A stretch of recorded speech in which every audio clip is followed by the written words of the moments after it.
Welcome into the Lucas and Lucas podcast. Lucas Frankel alongside Mike Lucas. Mike, well adapted into the city of Cleveland. Started the new job a couple weeks ago. Mike, tell us about your new show and how the new job is going so far. Yeah, man, it's been quite a difference from what I've done the last 6.5 years. I am no longer in front of the camera every day doing local news. I am the head producer for the Ultimate Cleveland Sports Show, which is a YouTube show Monday through Friday, 11 a.m. to 1 p.m. You guys should watch it. Just search the Ultimate Cleveland Sports Show. It'll pop up. And yeah, pretty much my job is to come up with daily topics and figure out how to repeat talking about Baker Mayfield, Deshaun Watson, and the Guardians being absolutely mediocre a different way every day until we have real sports going on that matter. So it's been a lot of fun. We've done some ridiculous things that some people liked, some people didn't like. We played a game, Frank, called Post 1999 Brown Quarterback or Stock Photo Auto Mechanic Picture. And we took their headshots and you had to guess if it was a stock photo of an auto mechanic or a former Browns quarterback. And it was a lot harder than you would think. Even our diehard Browns fans got a couple wrong on the panel. So it's been fun. My phone has added a lot of cool numbers. Joe Thomas and me are boys now. DeQuell Jackson and I have a bet in a 3-point shootout. Loser has to buy the other dinner.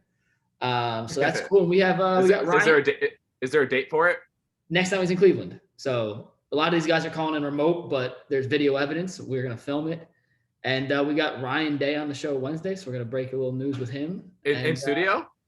No, they're calling in remote. Oh. We had Bernie Kosar in studio. Maurice Clarett came in studio. He was fantastic. If you want a chance to listen to the dude completely turn around his life, he was an amazing guest to have, and we kind of just let him talk for an hour, and he told us the whole story. You want to hear how crazy Clarett was, Frank? He told us a story about the time that he was late to his own baby shower because he was breaking up with Mike Tyson orgy, and that took him 90 minutes to get into that story. Like, that was like the last story that came up because we asked him, you got a random story to tell? If I broke up with Mike Tyson orgy, that'd be the first thing I'd do when I introduced myself. Like, hey, I'm Mike Lucas. One time I broke up Mike Tyson orgy. It took him an hour and a half just to get to that. So we, on being a YouTube platform, there's no time constraints. So we kind of let the guests have the time that they need to tell their story. And I think it's led to some pretty cool content. So check it out. And when I played DeQuell Jackson one-on-one in a 3-point shootout for dinner on the line, we will let you know. I also have a bet with Joe Thomas. So, I'm just pretty much putting my basketball skills on the test against former Browns. And we'll see see how it all comes out. I mean, Maurice Clarett he was already one of the most famous college football players ever, especially with the whole, he had the whole deal about, was it a money thing or trying to go pro early? It was trying to go pro early. I think they wouldn't let him, right? Yeah, he tried to, he left Ohio State after his freshman year, tried to declare for the NFL draft. He ended up eventually winning his appeal, but he didn't get drafted for 2 years anyway, and then his NFL career didn't work out. Right. What happened between Ohio State and the NFL is crazy. And like I said, go check out the interview. He told it all. So I saw. So how's Cleveland? I know you went to a deli spot. Was it amazing? How does it like compared to La Grassa's? Sam La Grassa's the best sandwich place in the world. This place is called Slyman's. It has been on Food Network a couple times. It's not a Triple D spot. I went to a different Triple D spot on Saturday, Frank. Or Sunday. I was a little disappointed. I'll tell you about that in a sec. But this was on Alton Brown's Best Road Eats, and it's known for its corned beef. And the sandwich was legitimately like that thick. It was good. I still would take La Grassa's better. It was your traditional classic corned beef on rye with mustard, nothing else. Brown mustard? Spicy brown mustard, yes. Nothing else. So you prefer corned beef over pastrami? This place is famous for its corned beef, so I went with the corned beef. That was what people said you had to get. I like pastrami better. Pastrami is so much better. It's not even close. I agree. I like pastrami better. I like how Sam La Grassa's dresses it up, the little chipotle, the little barbecue with the bacon and the coleslaw. But I mean, it's not even just about Sam La Grassa's though. It's just like, I think pastrami overall is just a better tasting meat than corned beef. I don't think it's like a hot take or anything. It's just pretty much fat. And honestly, this was really good corned beef though. This was good corned beef. It's just not as good as pastrami. And honestly, if anyone ever said to me like, go to a place and like, oh, pastrami or corned beef, 100% of the time it's going to be pastrami, and there's really nothing that anyone could say or do that would convince me otherwise. I got the corned beef because that's what they're famous for, and it was good. I would go back. I will go back. It's only like 3 blocks from where I work, so I'll be able to walk over there for lunch. I'll be back. My 2 coworkers got cheeseburgers there though, and we roasted them on air today for that. Like we literally eviscerated them. It was we declared it our worst take of the weekend was those 2 going to a corned beef place that they've never been to and getting a cheeseburger. So shame on my coworkers, Anthony and Brianna, for that terrible feat of decision making.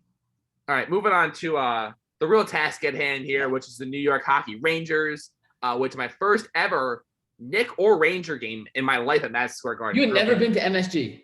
Only for the circus when I was like 3, and for the Big East tournament I went for a day in 2011. Those are my only 2 experiences ever at MSG. But listen, I grew up a New Jersey Devil and New Jersey Net fan. What reason would I have to go to Madison Square Garden? Every time I look up tickets to see like either when the Nets are playing the Knicks or the Devils are playing the Rangers, tickets are always like astronomically expensive, and they were astronomically expensive this time. But like, I've been playing this song and dance for 28 years, so I should go.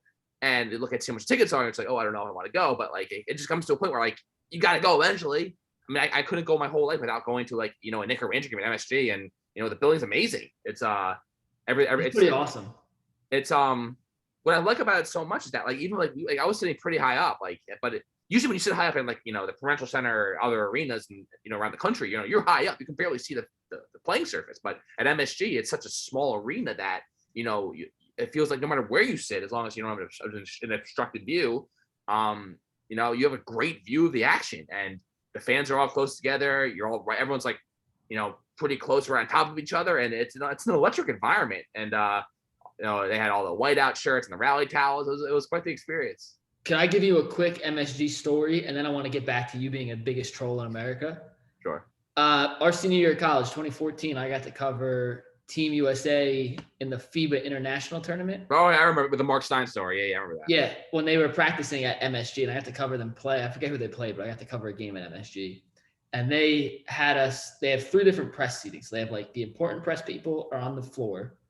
The mid-level press people are in the press box. And then like the people who don't matter, like me, they put them like above the lights. You can't even see the court. I was so pissed off the whole time because you couldn't see the court. You had to watch it through the TV screen they put next to you, because if you look straight down, you get to see the lights.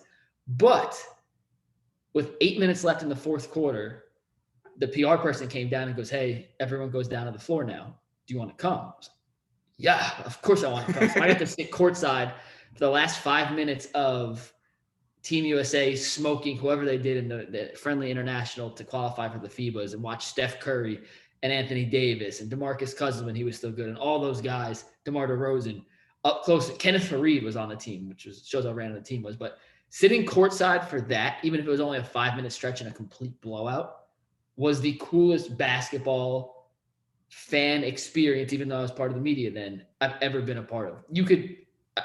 You felt every ounce of history and energy. It sounds so cliche and stupid, but it was so cool. And like MSG will always have a special place in my heart for that, even though I've never seen a competitive game there. I haven't seen a competitive game there, but that was so cool. Yeah, I mean, it's just an awesome place. I mean, you can feel like the history, not a lot of winning history, but there's a lot of history. And I just love old nostalgic places that, you go in there, that's been around, for, 50, 60 years, at least this, this current rendition of it. And it's really an awesome place. All right, so let's talk about you as a troll. Let's cut the crap. So I'm going to set the scene for everybody. Lucas Frankel's a Devils fan, and he's also a Nets fan and a Yankees fan. But and Jets. But you don't do this with the Jets as much. The Nets lose game 1 to the Celtics this postseason. He starts doing what Frankel does best, trying to jinx whatever team he roots for. So he starts tweeting #AllAbout18, #Marcus Smart defensive MVP, #drive for whatever. Like everything for the Celtics, Frankel was tweeting and supporting them, which to the outside idiot, you don't understand what he's doing. To me, I see right through his BS. So he does that. It doesn't work for the Nets. But Frankel's a man of his word, and he's a determined man. So apparently your roommate's a Canes fan? Yeah, he's from Raleigh, North Carolina, big Hurricanes fan. He says he's a Hurricanes fan. Doesn't really watch them, but he's like, oh, they're playing the Rangers. We should go. So Frankel yesterday, I'm doing whatever. I'm meal prepping, getting ready for my show, and I get a direct message from Tori Cariolu on Instagram. Okay. I haven't talked to Tori in forever. And she goes, "What the hell is Frankel doing? This kid's insane. I love it." And I open it up, and it's 4 Instagram stories straight of Frankel waving a towel in a whiteout, going crazy at the game. I'm assuming it was after they won. I couldn't even tell. It was after they got the empty net goal to make it 3-1, where they obviously clinched the win with like under a minute to go in the game. The only thing I could see was your roommate, I guess, was the one person wearing red sitting down next to you. Yeah. And it's you just going absolutely buck wild. And I send her back a message. I'm like, yeah, Franco doesn't even like this team. He's just trying to troll his roommate. And she goes, No. It wasn't. No. It's not even that. So I work with a bunch of Rangers fans, and I've been like, so it really goes back to a couple weeks ago when I ran into a kid I work with, just in the city. He was coming back from the game, and he was wearing like this "No Quit New York" shirt, and I thought it was like the most ridiculous thing I'd ever seen. It was like "No Quit NY." That's the stupid slogan that this team has. And then after that game, I just started before every game, just like doing a bunch of hashtags: "No Quit NY," hashtag NYR. It's funny. Like, admittedly, I'll give you credit. I don't think you're very funny in general. I think this is a great bit. Like, you were an awesome. You know, I love you, Frank. I don't think comedy is like your strong suit. This is a hysterical bit, and I hope you continue this till you're 85 years old. I really do. So like I annoy the crap of my coworkers because I know I'm not a Ranger fan. I can't stand the team, and like the Ranger fans are so intense and so passionate that like I just basically start acting the way like they act. Just sort of like blending in, and they get so angry. How does it feel to root for a winner? It's great. It's like I'm a Ranger fan, right? Because I never say anything. I really never say anything positive about the teams that I root for. I mean, no. I'm always ripping the Yankees. I'm always destroying the Jets. The Devils are so irrelevant. I have nothing good to say about them. I get excited about the Nets from time to time, but like towards the end, I got really, really negative. So for the in general, because being a sports fan is such a torturous process. But it's nice to like just like tweet out positive things about a team all the time. Like, so I basically put the positive spin on it. And then when my roommate said we should go, I was like, at first I was like, oh, I don't like why would I want to go to this stupid Ranger game? And then he kept nagging me. And I thought about it. He said, you know what? I've been doing this troll thing for like the past like week or two. Like, why not just take it to the next level and like go to the game and pretend I'm this diehard fan? And like I had a whole plan. I was gonna get the shirt with a "No Quit NY" on it, the rally towel. And anytime they scored a goal, I was gonna like go crazy and like sing the song and take a video of myself. And I was like, this is gonna be great. And when they got that last goal, you could tell watching the video that I don't like know the song. I know it goes like whoa, and then hey. So I was like trying to like get it down. I jumped the hey a few times because I just had no idea like what the beat and the rhythm of the song is. But no one else in the arena knew. No one had any idea besides my roommate sitting next to me, like what I was doing. And most people didn't. Like I got a couple of texts from people like, what the hell is this? You're a Ranger fan now? But I was acting so ridiculous. No like sane human being acts like that at sporting events. Let me ask, did you make friends? Like, did you? Oh, I didn't really like interact with too many people. It was more about just like me like doing my thing on like sort of my not like and then maybe high-fiving a couple people. But for the most part, I was just doing my own thing, minding my own business. Hot take, you're a terrible high fiver. Like if you tried to high five me in public, I'd be like, this dude's out of his mindset. You're a terrible high fiver. Well, anyway, so I basically was just going crazy anytime they scored and doing the videos and pretending like I was a super crazy diehard Ranger fan when in reality I hope they lose and don't want them to win. But it was fun. It was great. I had a lot of fun. Before we move on to the Yankees, two things real quick, but they're tied back to back. Did you like my new nickname for you, Frank Troll? That was great. Frank Troll. I should create a Twitter account. I kind of like that. It was kind of clever. I should create a Twitter account called Frank Troll. That'll probably get a lot of buzz. What do you think about Joe Thomas called me Mikey McNuggets on the show, and that stuck, and I can't escape it now. And now that's just my name. How much do you hate that, Frank? I'm curious from your perspective, as someone who's known Mikey McNuggets. I know. Anytime I hear like something with like Nick in it, kind of makes you like feel like small, like you're like a tiny. Yeah, well, Joe Thomas called me it, so like. I mean, if any like famous person gives you a nickname, that's it's pretty cool. That means that like you earn their respect. I'd say, and like they like what you do and they respect you. He said he changed my contact in his phone to Mikey McNuggets, and I was like, I'm screwed now. Like, and it was over cheese. We were arguing over cheese too, which is the worst part. But whatever. It could be worse. It's gonna stick. Unfortunately, it's gonna stick. But you're right. I guess if Joe Thomas calls you it could be worse. I mean, yeah, it's good. I'm glad that you're making hay in Cleveland. Back to some sports topics here. Solo Yankees. Before we go. All right. Well, I guess we'll on the Yankees real quick. So the Yankees, they were playing great to start the season. They had the best record. They still have the best record in baseball, but they basically had a sizable lead for the best record in baseball, and then over the past weekend. It all really started with the Josh Donaldson incident with Tim Anderson on Saturday, with the whole him calling Tim Anderson Jackie. Wait, did he get suspended? I saw something today. Did he get suspended? He got a 1-game suspension, and he got COVID. So it sounds like I don't think he can but he's appealing, even though he's missing tonight's game. Where I guess he could have just pretended like he got suspended, and they could have put him on the COVID IL like tomorrow, and not and just put it in the rear view mirror. But whatever it is either way. The Yankees ended up losing 2 games on Sunday. They scored a combined 1 run in both games. Now you got Kyle Higashioka, Joey Gallo, along with Donaldson, all of COVID. The Yankees lost their first series since the beginning of April. I think their second series of the season was the first time they lost a series. It was 9 in a row. 8 or 9 in a row, yeah. And then 2 of their pitchers, Chad Green and Luis Hill, both had Tommy John surgery. Now Aroldis Chapman, who's arguably the worst player on the team besides Aaron Hicks, has Achilles tendonitis. And Mike, obviously, it's a long season, but everyone was just crying this team World Series, 1998 all over again. But that's not how baseball seasons work. And I was the only rational person out there throughout this whole process, even though Aaron Judge was playing animal, hit another home run here on Monday night.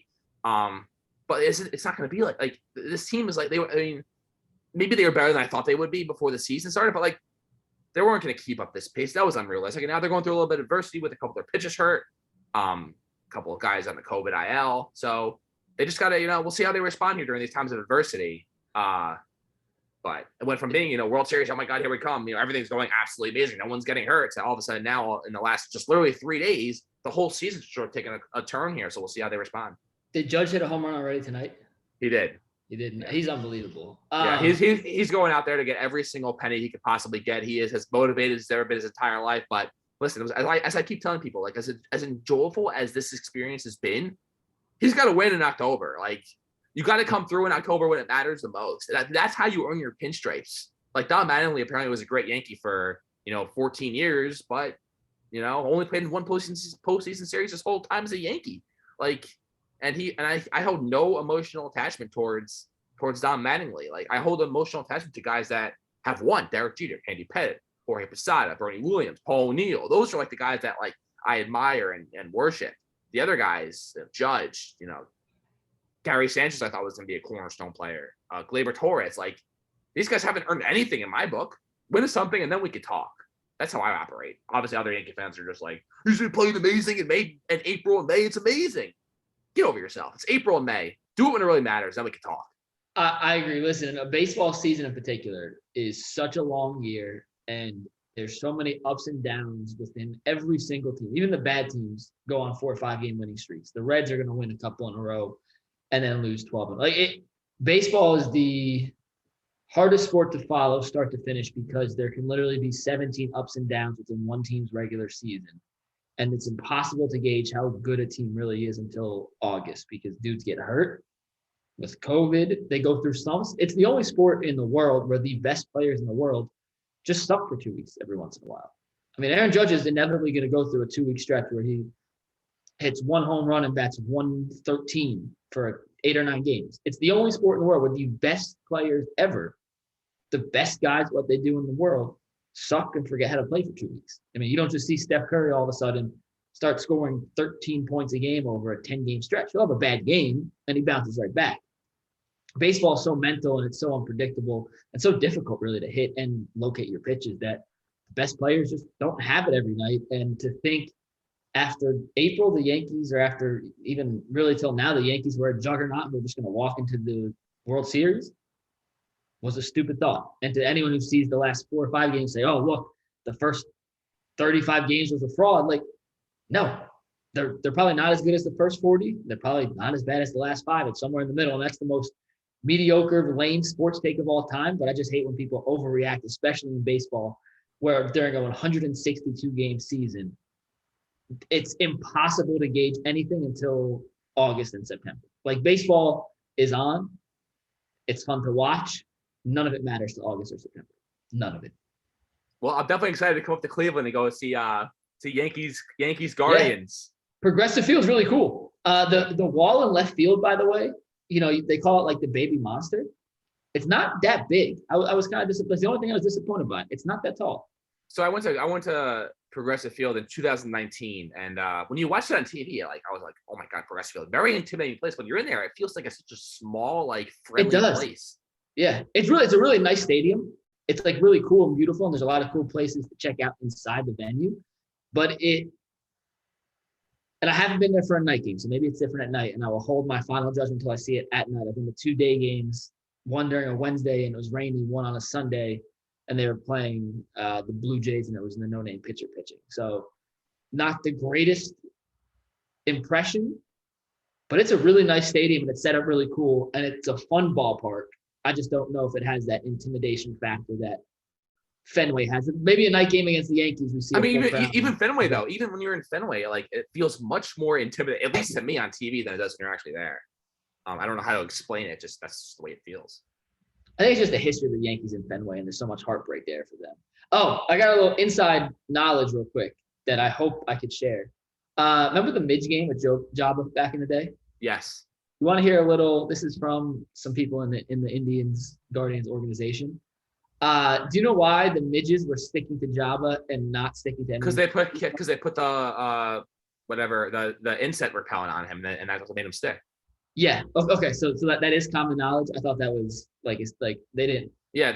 They kept spraying the stuff on him that made it worse. It was like it was idiotic. Yes, I didn't know. So if people don't know, I'll tell the story real quick, and if they do, I apologize for repeating. But midges come out every 3-4 times a year in Cleveland. It's just a thing. And you don't use bug spray. They're the only bug that's attracted to bug spray. It is the complete opposite of every other bug in the world. And the Yankees are out here dousing themselves in bug spray, not knowing how it works. And the Indians, who were the Indians at the time, knew how it worked, didn't touch it. The midges will leave you alone if you don't have bug spray on. If you put bug spray on, you're like a fly, one of those fly strips that just hang down and the flies get caught and stick on it. So that's why it was so bad for Jabba. I didn't know that till I went to the game the other day and met one of the guys in their PR team, and I asked him about it, and I got the story. I didn't know. I guess maybe more people knew than I did, but that was pretty cool. Yeah. They talk about it all the time. It's like I hate hearing about it, but literally all you hear about is that. Anyway, moving on to the NBA, Celtics game 4 about to start against the Miami Heat as the Orioles take the lead on the New York Yankees. So going to be a long night in the Bronx. Very weird series so far, Mike. Heat played one good quarter in game 1.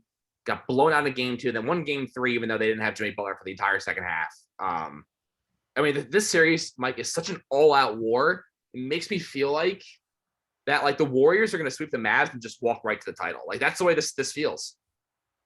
I disagree. I think Boston's really good, and I think Miami. But they're beat up though. Like Smart, really hurt his ankle. I know he came back to the game, but who knows how he's going to be there.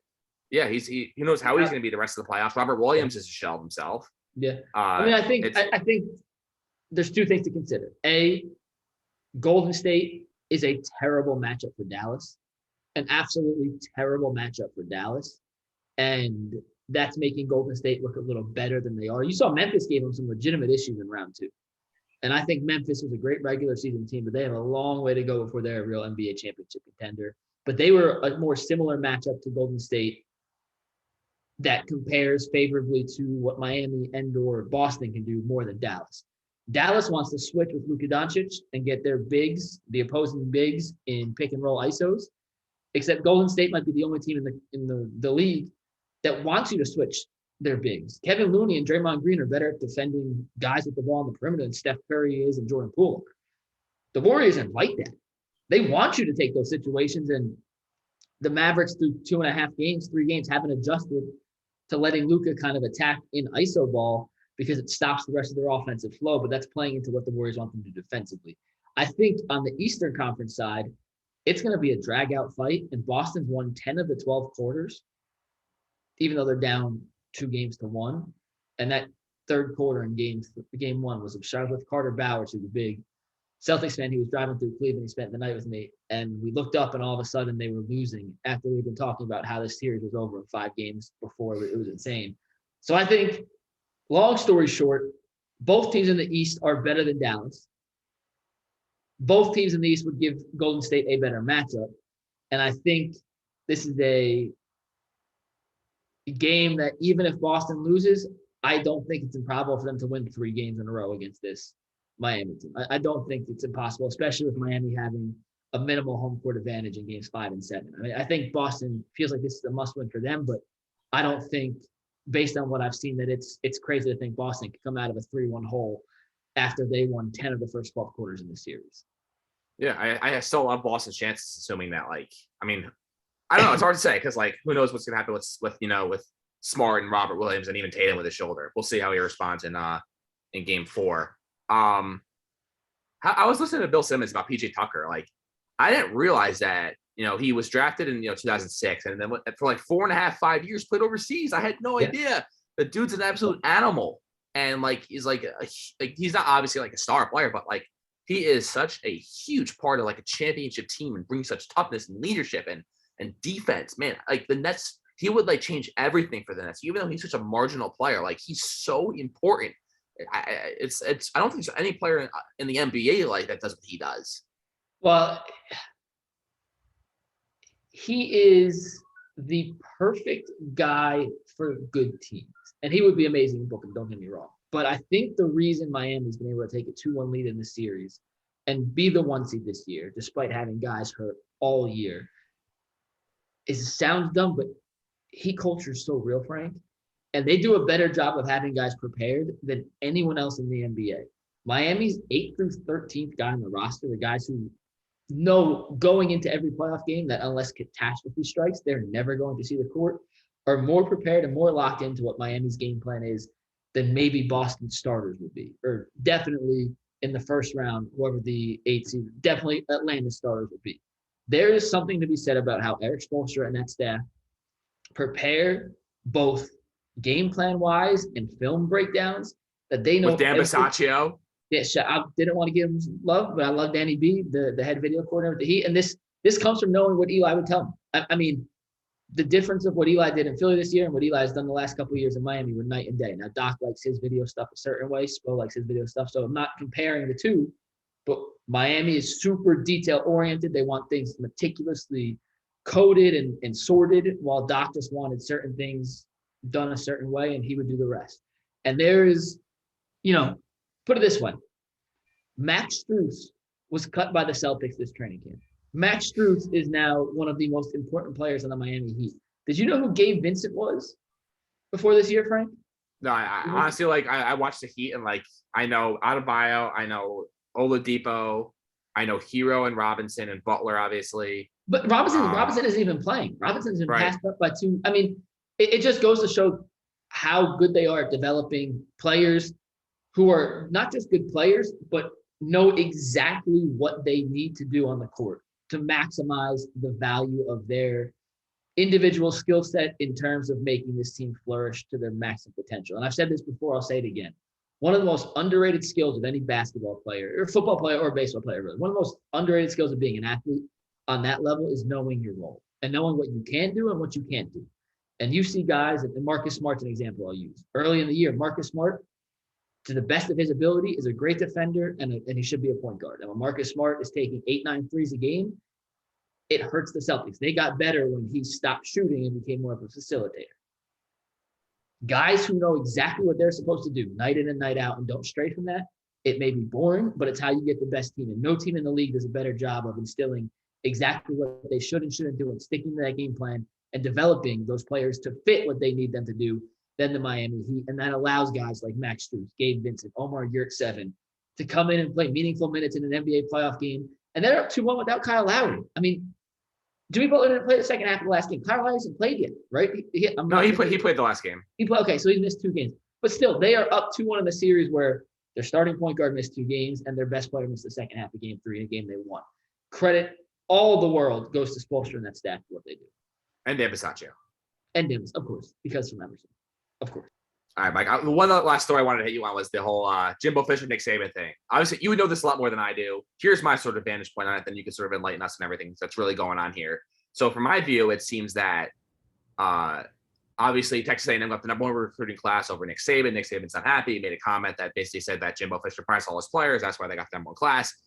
Jimbo Fisher then felt the need to go out and say his side of the story, and that's entirely false, and basically said that Nick Saban is a terrible human being and he doesn't want to associate with him and wants to distance himself from Saban as much as possible.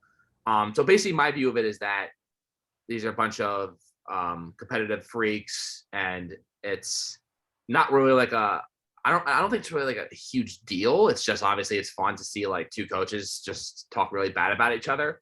I mean, I imagine for years though that like I don't know. I was never recruited. I don't know what goes on in recruiting, but I imagine that like there's a lot of like, you know, shady activities that goes on in recruiting in terms of players getting paid and whatnot. And obviously with this whole NIL thing, it really seems to be creating this whole other issue that was maybe unforeseen or had unintended consequences. Now people are calling for government regulation. I don't know enough about it to like have an informed opinion about it. So I don't know. To me, this is just like, all right, who gives a crap? Like I'm so over recruiting and like violations and stuff. I just want to watch the games and enjoy it. And that's pretty much where I stand on it. All right, well, I'm gonna give you a couple little tidbits inside this that I'm privy enough to know just from knowing Jimbo and them. First and foremost, Jimbo and Saban worked together. They won a national championship together. Saban tried to hire Jimbo back after he left the Dolphins when he went to Alabama, and Jimbo decided to stay at LSU for a bunch of different reasons, but he decided to stay at LSU. They have had in my 3 years in College Station, Jimbo has said nothing but the highest of high praises for Saban, and Saban has responded the same way. Jimbo is as good of a coach as I've ever had. Could not be more respectful of each other. Now to the recruiting aspect of this. I'll tell you a fact, Frankel, and this is a fact. Do you know that A&M, who finished with the highest rated recruiting class in college football history this year, only recruited and took the kids they signed from Houston in this class? Only the 11 kids from Houston they signed. Those 11 kids would make the number 9 rated class in the country this year. Just the kids from Houston. 9 of those 11 kids from Houston are top 100 players in the country. So when you look at this class in general, Houston is A&M's number 1 recruiting hotspot. It was a historically talented class in Houston. Those kids wanted to play together. A&M targeted 13 of them. They got 11. One of them who got away was a top 5 kid in the country. He went to LSU. Harold Perkins, a linebacker, was the only one that they were really in on who didn't commit to them. The other one went to Oregon. So based on that alone, the deck was stacked in A&M's favor to have the number 1 recruiting class. They also did very well out of state. They got Walter Nolan, who was the number 2 prospect in the country. They got a bunch of other kids to come in. But long story short, because of the talent in Houston, it is not absurd that A&M, who finished the last couple of years with the 3rd ranked, the 7th ranked, the 6th ranked, and the 5th ranked class, Jimbo's first 4 years, that all of a sudden there's a historic class in Houston. It's not like they jumped from 21 to 1. They went from top 6 to 1. Houston by itself was number 9. Take that into consideration. Part 2 of this. When Nick Saban made those comments, do you know where he was, Frank? Because he was at some event. Yeah, do you know what that event was for? It was probably for Alabama boosters, probably. Yeah, it was about Alabama boosters. Now, right now, all the schools are making these collectives, which are boosters donate money to the schools. The schools then distribute money to athletes, even though the programs themselves are not involved. So when Jimbo says we didn't pay anybody, yeah, the football team doesn't pay anybody. But these collectives make money, and that is how these kids get paid on the side. So Saban's not wrong. The A&M athletes are getting paid, but it's not A&M paying them. So A&M has the highest amount of money in their collective. Why? Because a lot of Aggie graduates own oil companies. And do you know what is really expensive right now, Frank? Like super expensive? Gas. So A&M donors are making a boatload of money and they're sending it back to A&M. A&M just bought or launched plans to increase their athletic facility, which was ranked number 4 in the country last year. A $260 million investment into the facility that's already one of the best in the country. It's going to be by far the best in the country in 5 years. It's absurd. It's absurd how nice it's going to be. So they got a lot of money. Alabama, they have money.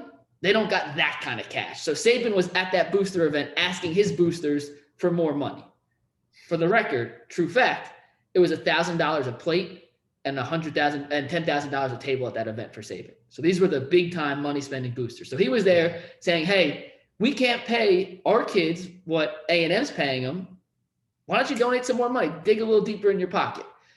That's number 2. And number 3, here's my favorite part. Is an unwritten rule in the SEC that they all cheat in some way. If you don't think they're playing a little dirty, then you don't understand. They do it within the rules of dirty, but this is not a church league recruiting session. Just trust me on that. We'll just leave it at that. I mean, I don't feel like that's just SEC. I feel like that's the entire Division I college football. It is yes, but it's more in the SEC because those are the guys going after most of the big name kids. The rule is you don't call anyone out by name. I know you're doing it. You know I'm doing it. We all know what's going on. You don't call anyone out by name. And as soon as he mentioned A&M by name, it crossed the line and became personal. And this is the second time this summer that a coach has called out A&M in that capacity. Lane Kiffin did it earlier. So Saban, from what I was told, was asleep when Saban made those comments. He woke up to a bunch of texts about it, texted AC, who's the head PR person at A&M, and said, what's the earliest time we can have a press conference? AC goes, I don't know, 90 minutes? He goes, do it. Called the press conference immediately. He goes on that awesome rant. I was mid-show. I wanted to watch it live, but I was in my show when it happened, so I caught it after. I mean, that was the most evisceration of any coach from another I've ever heard. Like, it was awesome. And I'll let you respond with this, Frank. When he said at the end, I'm from West Virginia. I don't run away from confrontation. I don't know if he was raised like that. That is the most West Virginia Jimbo. He don't want that smoke diss ever. And I don't know what I'm doing in October. I know on October 8th, I'll be in Tuscaloosa. Like, I'm going to that game. I cannot wait. I wish I was at SEC Media Days. It's good for college football. We're going to ask Ryan Day about it on Wednesday, so I'll get back to you with how other coaches think about it. But I could not be a bigger fan. I'm sure. Sorry, I didn't mean to cut you off. But, like, you really think any coach is really going to, like, share their true opinion on this? No, but it'll be the first time he's been asked about it. It'll be news because we're the first people to talk to him since. What are the chances that he'll have his PR people? Hey, don't ask me about that. I could 100% see that being a thing. I talked to them today. They didn't say anything, so we'll see. We'll see. We'll see. Hopefully they don't, because that's the first thing I want to ask. I'm also going to ask Ryan Day if I was a 5-star quarterback, how he'd recruit me. But we'll see how that goes. But bottom line, it's good for college football. It just puts a bigger eyes on the stage. And the one thing from A&M's perspective is it's two last things, and I'll let you go, Frank. I know I'm rambling here. One, the hardest shot to take at a king is the first shot. And then other people chime in. And Jimbo put his balls on the table and said, hey, Nikki, come and get it. Screw you. You crossed the line, and I'm coming back. And I thought what was really interesting was look at how many coaches and players came to Jimbo's defense the following day, and not a single former assistant coach or player came to Saban's defense. I think that's telling. And second off, with that being said, Jimbo better make sure that they are following every rule to a T now, because they're going to have the biggest magnifying glass in NCAA history over their program moving forward. And I do think Jimbo and the boosters and the people who run compliance at A&M will make sure that everything is buttoned up into a T. Well, we used to know what the rules are. The old rules were you couldn't pay players. Now you sort of can play players. So I don't know what, rules, unless there's like, I just don't know. I don't know. I don't know enough about like what rules you could possibly be breaking at this point due to NIL. I'm not saying paying players. I'm just saying in general. Like, God forbid if you have 20 hours of practice a week and you practice for 20 hours in 1 minute, like, you better make sure you are to a T, just because everyone's going to be watching. But the thing Jimbo said and the thing Saban said in the aftermath was, there are no rules to be broken because no one knows what the rules are. Each state is different on what they can and can't do. There has to be some sort of national legislation to give people a guideline to work in. And then it comes down to, hey, you have a $10 million cap on how much money you can give players in a particular year there are no rules. So when Saban says Jimbo broke a rule, like, there are no rules to be broken. You are right. There's literally nothing to break. It's just a matter of what you interpret, quote unquote, fair play versus foul play. And that's the inside on what happened. And it was awesome. And I hope they fight. Well, I mean, you like to believe that they're mature enough not to fight, but we'll see how it goes. All right, that will do it for this issue of the Lucas podcast. Mike, Yankees are on 4-2 right now in the fourth inning. Do they win this game, yes or no? It's the Orioles? Yeah, of course they win. No, they're going to lose the game. 3-game losing streak. I believe that'll be the longest of the season. See you all hopefully next week. Yeah, maybe we'll make this I'm usually off on Monday. So adjust the schedules, but we'll do this, make this a regular Monday routine here on the Lucas podcast. See you all next week.